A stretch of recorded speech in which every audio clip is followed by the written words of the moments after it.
pulling that up, I just want to welcome everybody in to this webinar. And so it's a series that we want to do every 3 months here, especially for CCISD and surrounding districts. So welcome. So the presentation itself is really only supposed to last us about 15 minutes. And then we're going to leave 10 to 15 minutes open for Q&A. And at that point, we'll wrap it up because I know you guys certainly want to get to your families and dinner plans. And so, John, if you want to go ahead and get that pulled up, I'll go ahead and get started. So a couple things that we'll have is that while I'm presenting, I'll be doing the presentation today. If you have any questions for us, feel free to leave that in the chat, and Jonathan will kind of answer those as we go along. But also feel free if you have a question, we'll also have that Q&A open because trust me, there's a lot of people that probably have the same exact questions that you have. So feel free to also ask that at the end. Okay, so let's go ahead and get started here. So the biggest question that we get, the hottest topic that we get at this time of the year is I am leaving my district or TRS altogether. So whether that's a temporary or permanent leave from TRS, what now? And so people have questions about what to do with their TRS balance. Maybe that's any 403Bs or 457 plans. And so we're going to go over that today. So my name is Ryan Reyna. Jonathan Zamudio, my co-partner here with me today. We're with Equitable Advisors. We're licensed financial advisors that work with the TRS certified company, that being Equitable. So today we're just going to talk about a few talking points. And Johnny, if you want to go to the next slide, I just want to let everybody know as far as disclosures go, what you will not see during this presentation is going to be listings of any types of specific products or investments. And that's because this is not a sales presentation. This is specifically going to be for informational purposes only. Yes, we are a TRS certified company. However, our job today is just to be able to give you options. We will allow you to have the opportunity to schedule some one-on-one time after this if you have some additional questions. We'll talk about how to do that after the webinar today. Okay, so we have 3 objectives that we're going to cover today. The first thing that I think is really important when we're talking about whether you're making a temporary or a permanent leave from TRS is the first objective, which is going through the definition of retirement through TRS. The second objective is going to be what to consider if you are leaving TRS entirely. And the third objective is going to be what to consider if you are leaving your district or TRS temporarily and some pitfalls to avoid. Because unfortunately, we've seen a lot of people make some mistakes. And so we just want to at least make you aware of what some options are for you moving forward. Okay, so the definition of retirement, let's start here. So the definition of retirement is, it's something that I think a lot of people have some confusion over. So we wanted to start here first to clear that up, because once we get this answered and we have this down, a lot of the rest of the presentation kind of builds off of this. So the definition of retirement through TRS is going to be defined by the rule of 80. You've probably heard of this before. If not, let's do this let's give a little refresher here. So all the rule of 80 says, guys, is that that's going to be your age plus your years of service adding up to equal to 80. Now, a lot of times people say, Ryan, I thought I was rule of 90, not rule of 80, which is absolutely false. So regardless on when you started with TRS, whether that was yesterday or 30 years ago, everybody is actually still under the rule of 80. The rule of 90 only has to deal with what is called the partial lump sum option, which is now available to tier 2 through tier 6 members. But we'll talk about that conversation for another day. But just know, everybody here on this call is rule of 80 no matter what. Now, there is a second hurdle that we also have to cross in order to get full benefit from TRS. Not saying that you're going to get your full pay from TRS, but the full benefit. So full retirement age, if you started before August 2007, you can retire at any age so long as you reach that rule of 80, okay? If you had started from August 2007 through July of 2014, we also have to not only reach the rule of 80, but also have to be of age 60 when doing so. If we started after August of 2014 and beyond, that is going to be age 62 that we have to be of age while also reaching that rule of 80. So that note there at the bottom, it just says, so if you met the criteria for rule of 80, but you're not yet of full retirement age, depending on when you started, there is a 5% reduction in that TRS check for every year that you retire before full retirement age. So for example, if I'm speaking to somebody today that started after August 2014, they've met that rule of 80, but they're age 58. Well, that is 4 years too early, or a 20% reduction in that check in perpetuity. So just some things just to know as far as just some key definitions and points there. So the next thing that we're going to go over are what are my options if I'm leaving permanently. So if we know for a fact we are not coming back to TRS, the three options that you have: number one, you can age into retirement. We'll talk about that here in just a second. You could always cash out your TRS balance and just use that as personal income, or you can roll your funds into a tax-advantaged IRA. So let's go over those three options. So aging into retirement. So the definition of that basically says you're still retiring and withdrawing a pension check from TRS at the rule of 80, but you're doing it at a later date than when you separated yourself from service from TRS. So in essence, what happens there is that your years of service in that formula, they remain fixed because we're no longer working. However, you are gaining a TRS credit every year because you are still aging by a year. So typically while you were working, you were earning 2 credits a year because you worked a year and you were getting a year older. If you were to separate yourself from service, we're no longer getting that TRS +1 for the years of service, only for your age. Let me give an example of that that's here on the slide. So an example is if I'm meeting an individual and they are leaving at age 45 and 20 years of service, well, that means that their TRS credits, because remember, it's age plus years of service, is going to be 65, right? Because I added 45 and 20. But you needed 80 to retire and get that benefit, that pension check, right? So if the credits that I needed to retire were 80 and I currently have 65, I just subtract 65 from 80 to get 15. That means that an individual would need to wait 15 years or be of age 60 in order to withdraw, because at that point, 15 years after they separated themselves from service, they would be 60 years of age, still had that 20 years of service. That didn't change.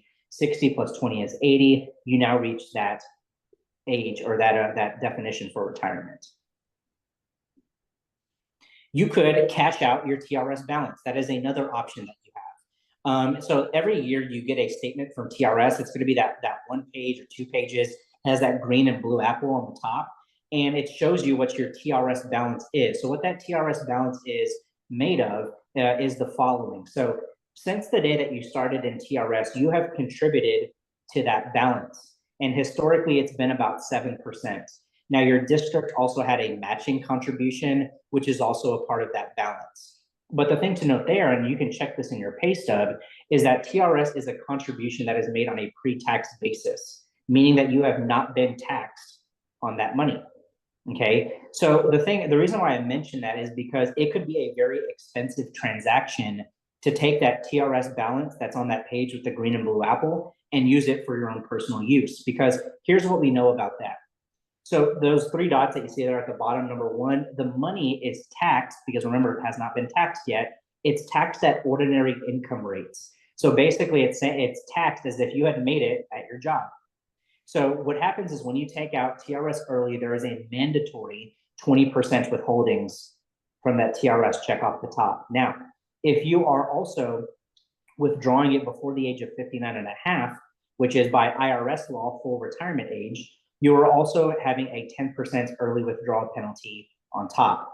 So whatever balance that is, you're going to be subtracted with 20% on that mandatory withholding, and an additional 10% on an early withdrawal penalty should we be before age 59 and a half.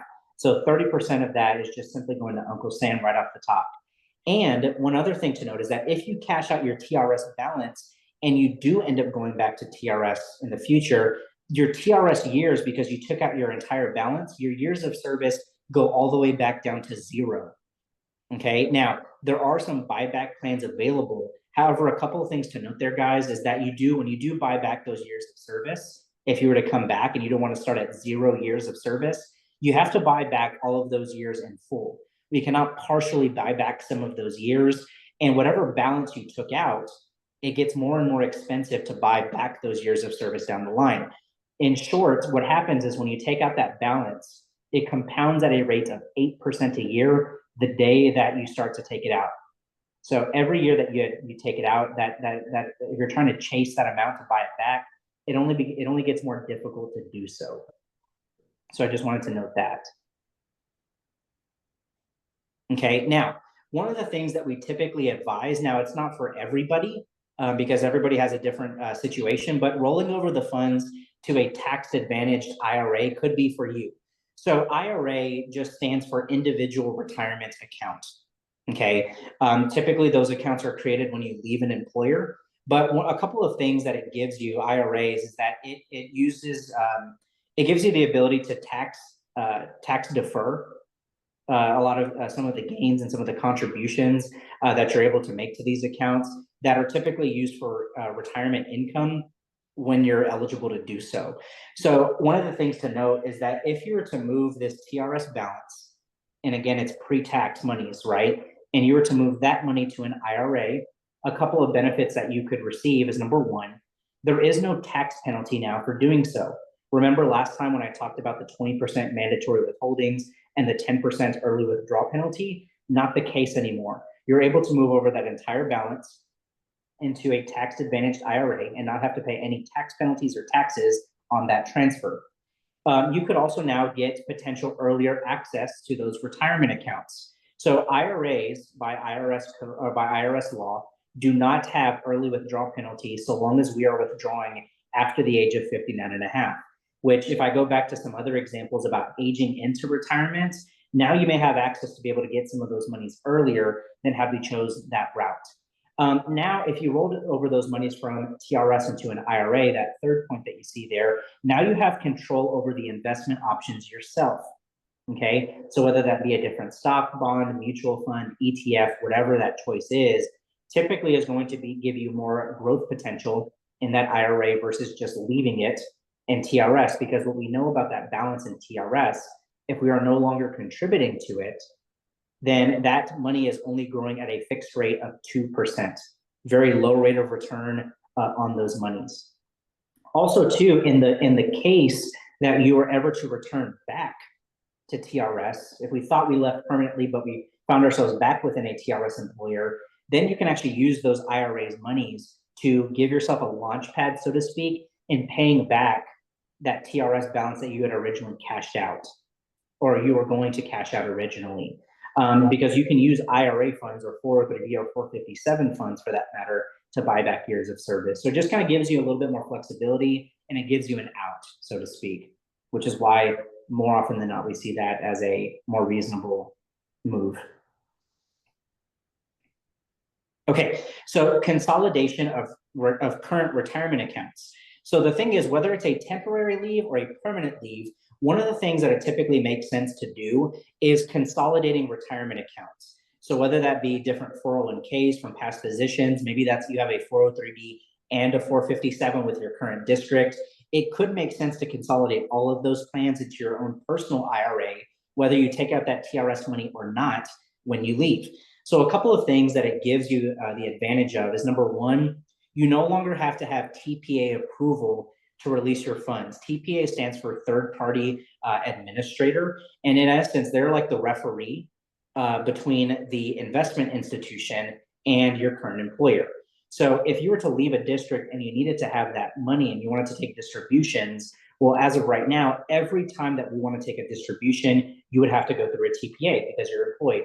However, when you leave an employer, you no longer have to have that third party involved in that transaction. And basically what it does for you is it allows you to take distributions from those accounts within 3 to 5 business days versus if a TPA is involved, can take anywhere between 15 days and 30 business days. So just getting your access to your money faster. The second one is cost savings from multiple custodial costs. So what happens is every time that you open a retirement account, whether that be a 401k, IRA, etc., each account has a set of custodial fees.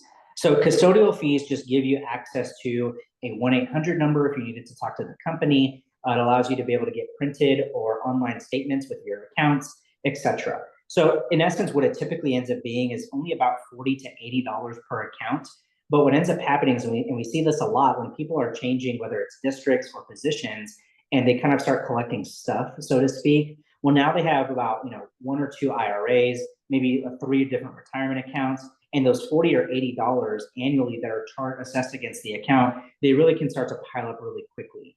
The last thing that we'll talk about is just simply having simplicity in your retirement account structure. I don't think anybody here wants to be opening up every quarter 5 or 6 different retirement account statements. I think for a lot of us, I think people would admit that as time goes on, they want to know more and more about less and less and really streamline their life. So just being able to have consolidation, not only does it throw out a TPA, not only does it give you the cost savings from custodial costs, but it just gives you simplicity and just be able to give you less methods of contact, much easier transition of funds. Now, the next question that I typically get at this point are, what are my options if I'm moving districts or I'm temporarily leaving TRS? Okay, so let's go over that. So if you're moving districts, so let's just say, for example, you're going from Corpus Christi ISD to GP that does not give us eligibility to withdraw TRS funds because we are going from one TRS employer to another TRS employer. Okay, so in order for you to be able to have that roll out into an IRA or be able to cash it out, we have to be able to be fully separated from TRS altogether. So I just want to make a note of that. The second thing, and the second mistake that I typically see people have, is not reconnecting their old retirement account to their new district. Some people are under the impression that, hey, if I'm still with a TRS employer, like if I move from, say, Corpus Christi ISD to Gregory Portland ISD, then my 403B or 457 contributions continue. Not the case. We have to be able to disconnect that account fully from your previous district and, in essence, replug it back into your new district to continue on with those contributions. So what I'm saying there is if you're moving districts, because every district has a list of different providers, what better time to be able to audit these plans if you haven't done so in a while, okay?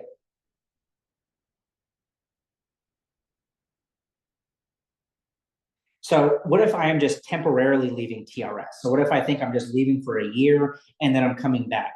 The typical reason that when I see this, when somebody is temporarily leaving TRS, is either due to pregnancy, just wanting to be able to stay home with the kids, or medical leave. They just simply do not have the ability to return back to their job. So the way that happens is if you are temporarily leaving TRS, what I simply suggest, and I think what we typically suggest, again, this isn't for everybody, but treat it like a permanent leave from a retirement account standpoint. So really what we're saying is that if you're temporarily leaving TRS, a lot of times just leaving your TRS balance where it is typically recommended, but also just auditing your retirement accounts. A lot of times what we see nowadays is that some people are contributing the same amount of money into 2 different retirement accounts for the same amount of time. However, they're having wildly different retirement account balances in each account. And some people wonder why that is. They're saying, if I'm investing $100 into account A and $100 into account B, I should reasonably assume that those account balances 20 to 30 years from now should be the same, right? Well, not really the case, because every retirement account has different styles of investment options. So auditing your plans is always extremely important, because not only could it's not really just costing you hundreds of dollars. We've seen instances where not having the right type of retirement plan for you could be costing you tens of thousands, if not hundreds of thousands of dollars long term. So make sure that you're always auditing your retirement plans. Okay, so let's wrap up with this. One thing to note, Johnny, if you can get there, that next slide, some final thoughts. Considering speaking to a financial professional. Now, not everybody that works in the finance industry, so to speak, is a licensed financial advisor, which is why I put on that first bullet point to always research your advisor. And you can do this on brokercheck.finra.org. So if you go to brokercheck.finra.org, you enter in the information for the individual. If their name does not pop up, they are not a licensed financial advisor. They may be only insurance licensed, not a full licensed financial advisor. Really what that means for you and your protection on the services that a financial advisor gives to you is that a financial advisor that is licensed has to have a fiduciary responsibility, meaning they legally have to make sure that the advice that is given to you is in your best interest, not the company that they affiliate with. So that's just really important, the quality of service that you're getting. The second is just auditing your current retirement plans. I cannot harp on that enough. If you're looking at moving from a district out of TRS altogether, if you're moving districts or even just temporarily leaving TRS, it's a really good time to have these plans audited. That way, as you start to consolidate towards those IRAs in the future, you just give yourself the best chance of really good, solid investment performance. But also what I'll say is find out what works best for you. Today, we just gave some examples, some general advice. But everybody has a different scenario, and what is generally the case for some people in terms of advice may not be correct for you because your situation may be different. And so all this to say, guys, is just take some time to just kind of go through some of these scenarios, look at your own personal pros and cons, and just to give yourself the best chance of success. What I'll finish with a quote is that you only have to retire once if you do it right.